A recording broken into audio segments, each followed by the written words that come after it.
Now, I'm going to set the scene for a second.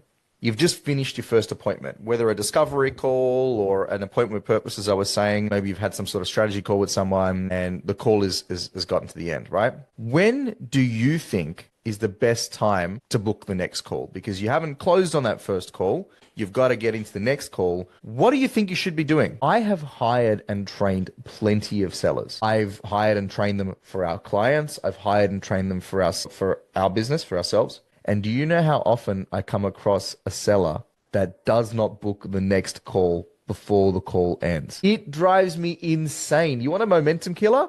Get off the call and send them a link, or worse, get off the call and then try and send them the proposal, and then try and get the call booked. Right? It's never going to happen. People are going to ghost you. So if you get off that first call and you haven't booked the next call, the likelihood of you booking that next call, it drops sharply. And we want to make sure we avoid that. So step one is to book the next call before the call ends. And by the way, that is one really simple tactic to just get people to follow through. If you only did that, and if that's the only lesson you took away today, I guarantee you that you'd be in a better position to sell than if you didn't. Because we've just got to have that next step ready to go. It also sets a deadline.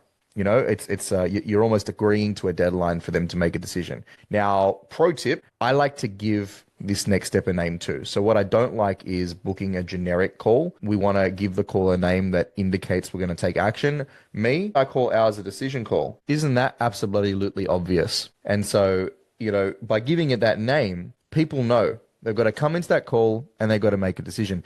In fact, I use a little bit of a script when I book that call and I say, now here's what I'm expecting on that call. I'm expecting some form of decision, either an unequivocal yes or an unequivocal no, so that I don't have to waste my time chasing you. But if it's an unequivocal yes, I want us to move forward fast.